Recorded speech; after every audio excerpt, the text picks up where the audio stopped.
Good morning. Good morning. And how are you today? Good. Wonderful, wonderful. It's always a joy to be with you. Let us begin, as we usually do, with an affirmation. I am free with the freedom of spirit. Together, I am free with the freedom of spirit. Freedom is your theme this month. So in keeping with that theme, I am free with the freedom of spirit.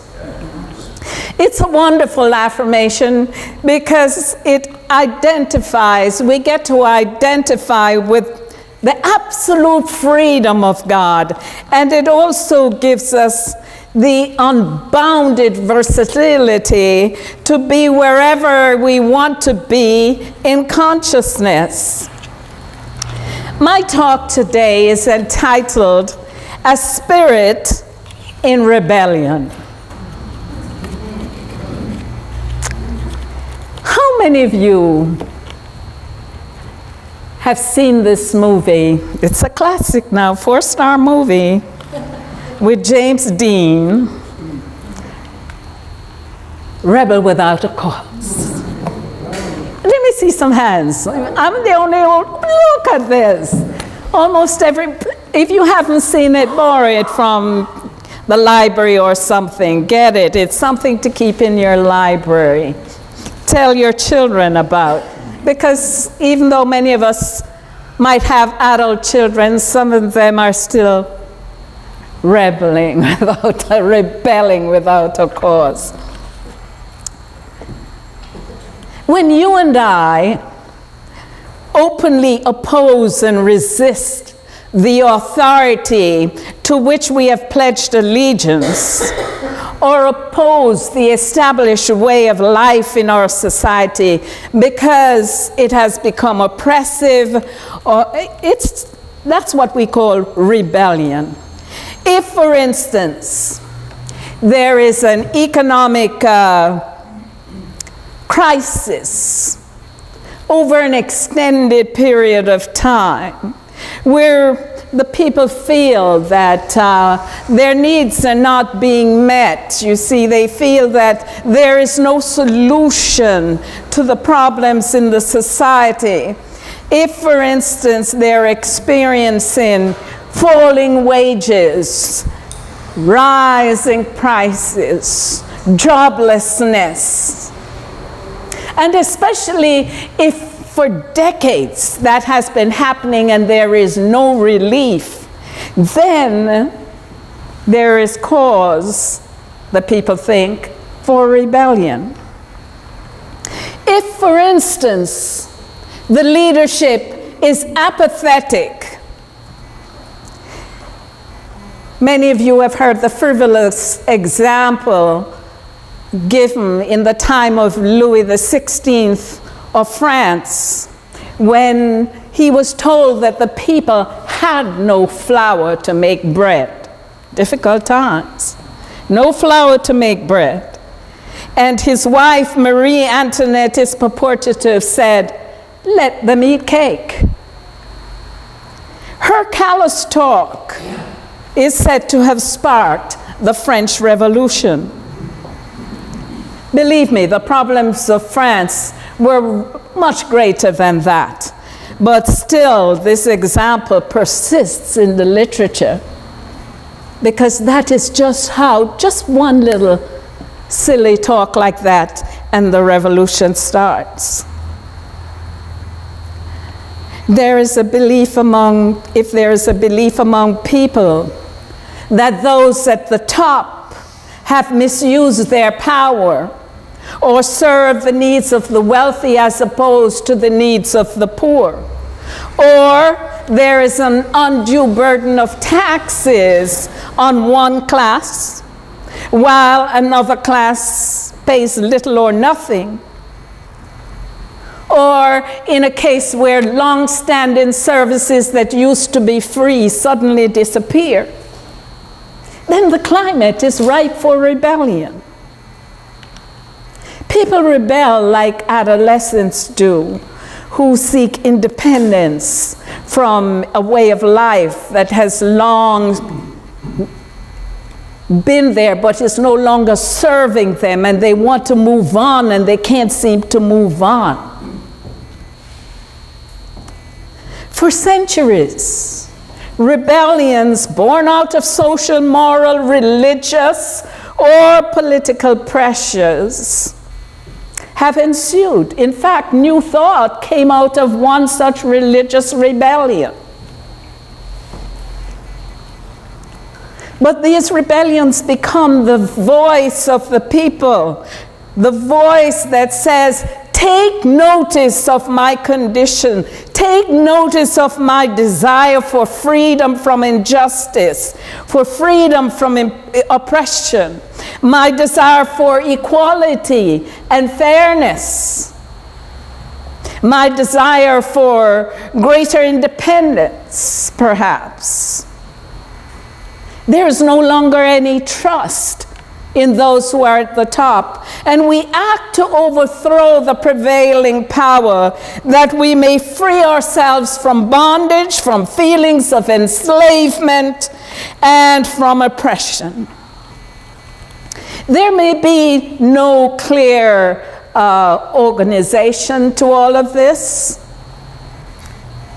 but there's a chaos that seems to rise up, and it ensues, therefore it affects everyone, until someone has the good sense to say, let me write down the needs of what our people want and bring some order to build and reshape our society. So I ask you this morning, after that long introduction, I ask you this morning, do you know that to every cause there is an effect?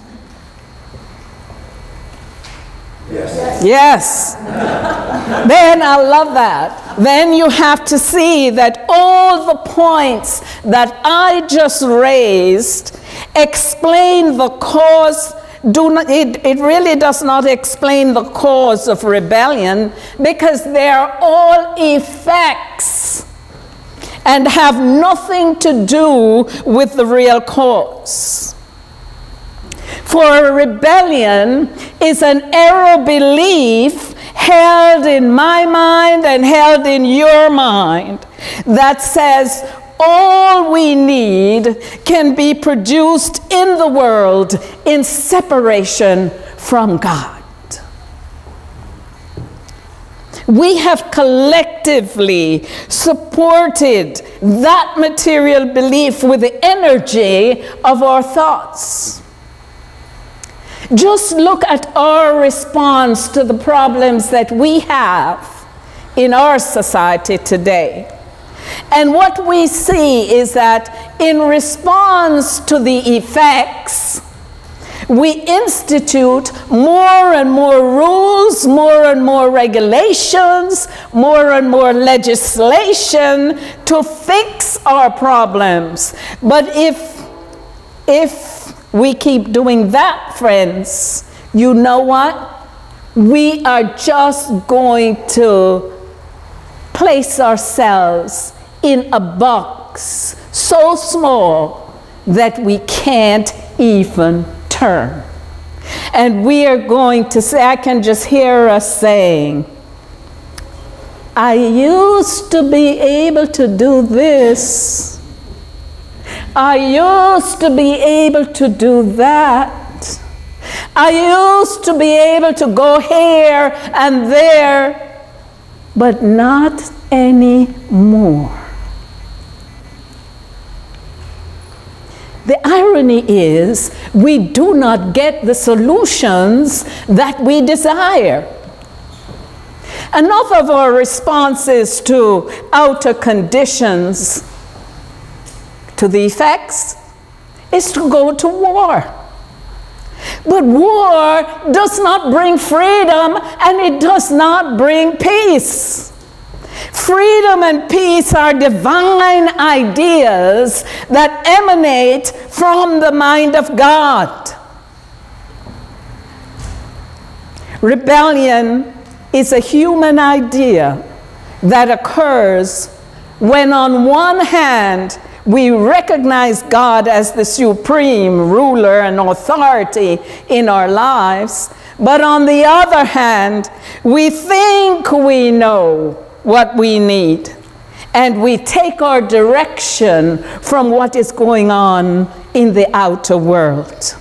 Then, when the unwanted situations come up in our lives, we begin to blame other people. We don't take responsibility for it ourselves. We may even say, God doesn't hear my prayers. Are you there yet? He doesn't hear my prayers. He doesn't care. And worse, it is his will. That's the worst of our troubles. But nothing is further from the truth, dear friends. Once we come into the understanding that my thoughts are cause to my experience, we can use that same law of cause and effect to change my world. However, the ideas for the change must come from the creative mind of God, not from our personal sense of what we need, not from our own material consciousness, not from the consciousness of the race. If we are looking for freedom, war is not the answer. War is not an idea in God's mind. Also, we cannot seek freedom for ourselves and not freedom for our brother or our sister. We cannot isolate ourselves from our so-called enemy. Not when we truly understand, as Renee gave us in the prayer this morning, not if we truly understand that to be one with God is to be one with all people and to be one with all life. How are you going to fight God? Jesus taught that a person's enemies, your King James Version may say foes, a person's enemies are those of his own household.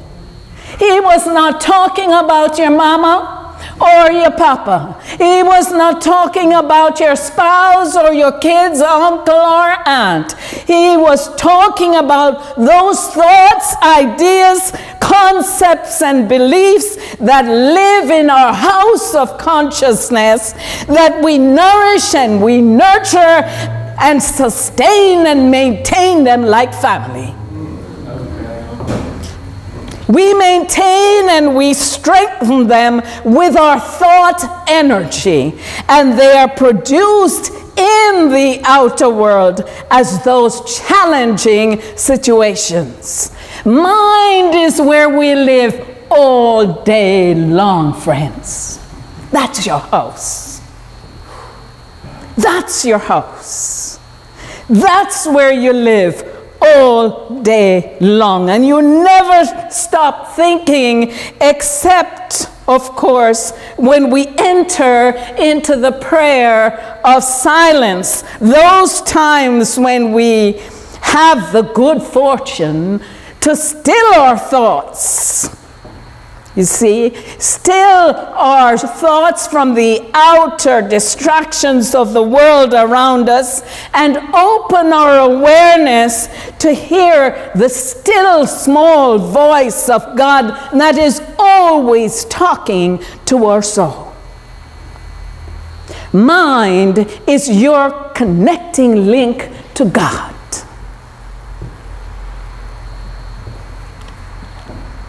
That's where you meet him.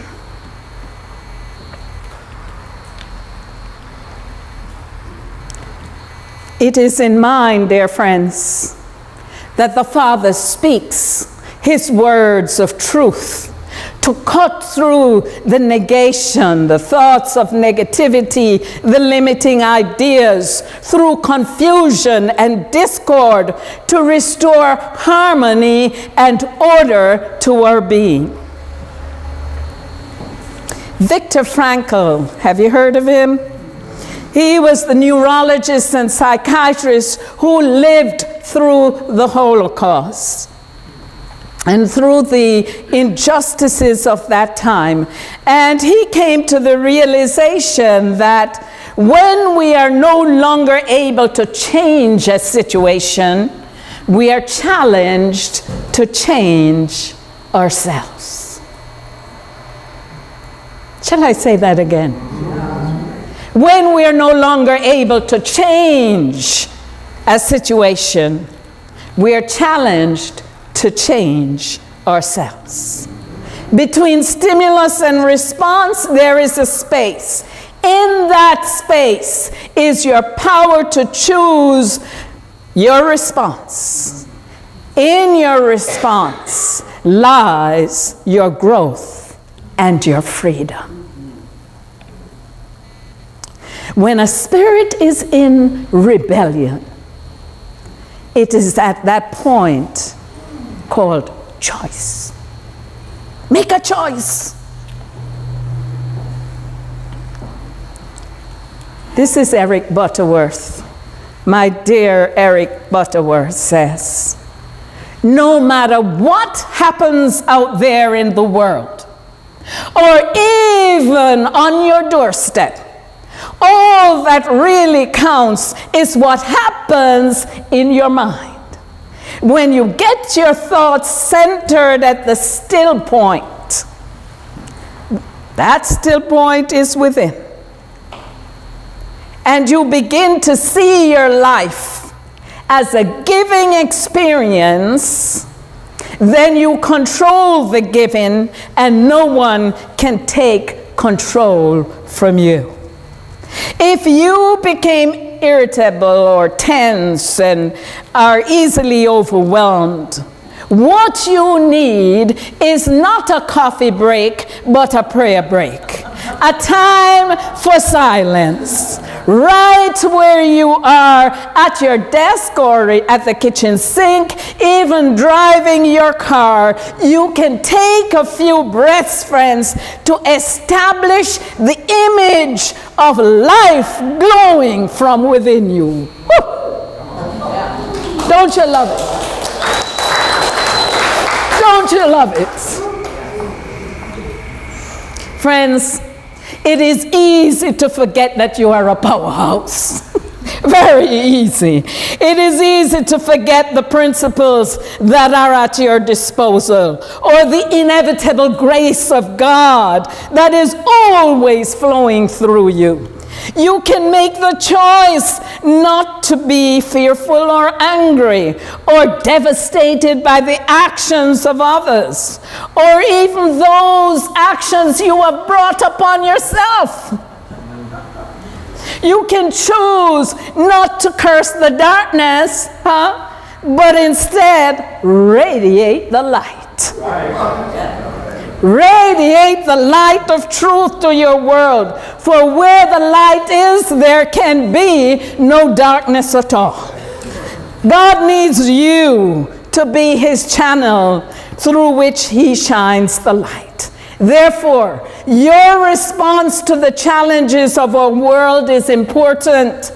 And if ever the world needs you, it needs you now. Let me be clear. You cannot wait for the other person to act for you. The rebellion, whether you perceive it or not, is going on within you, within your consciousness. And for some reason, you have bought into the race consciousness. Truth wants to take possession of your life. That's why you're getting the shake and bake. That's why the shake up is coming. You see, it wants to take the power, wants to take possession of you in order for you to change. But the ego clings tenaciously to the way it knows, to what is going on outside of us, in the erroneous belief that it can make things happen. Just ask me. I can make it happen. Think again. Hence the struggle. There's only one presence and one power, and it is God. There is only one authority for good, and it is God.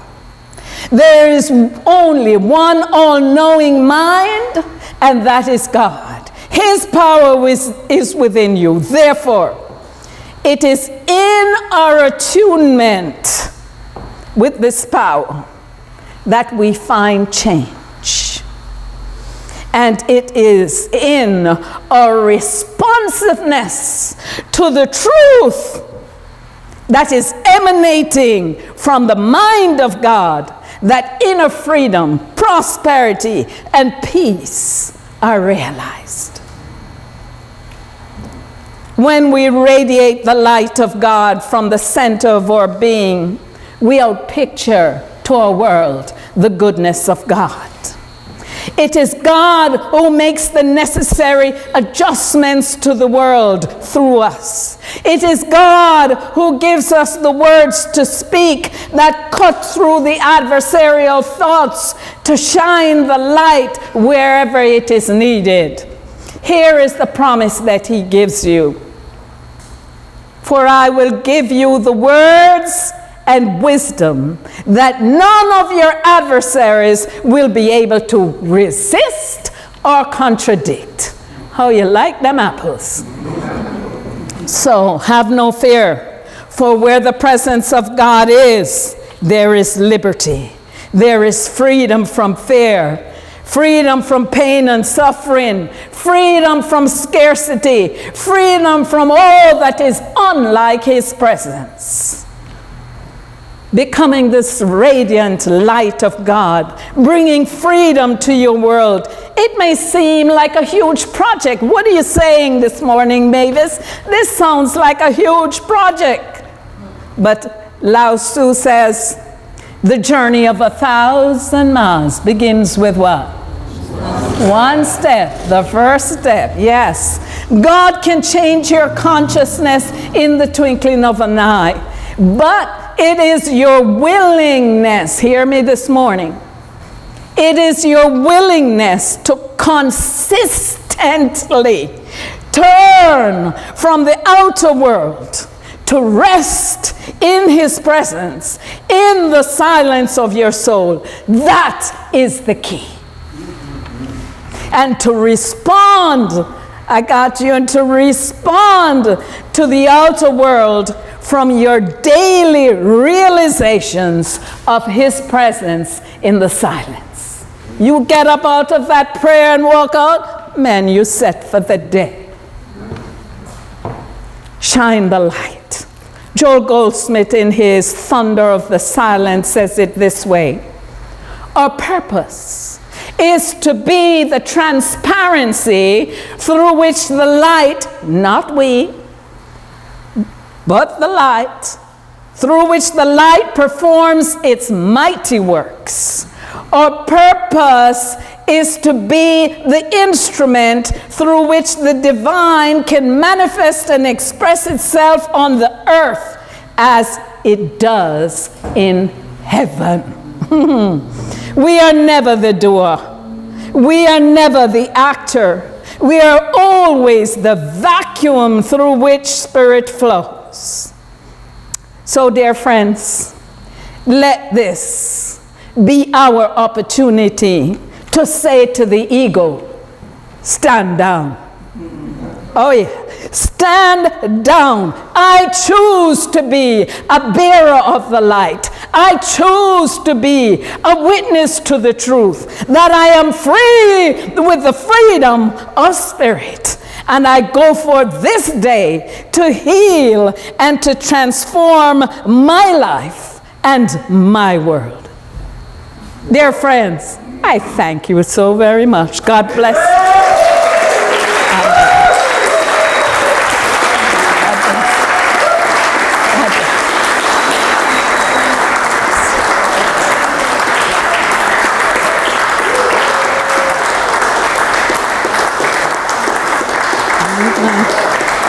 I've got to get my offering here.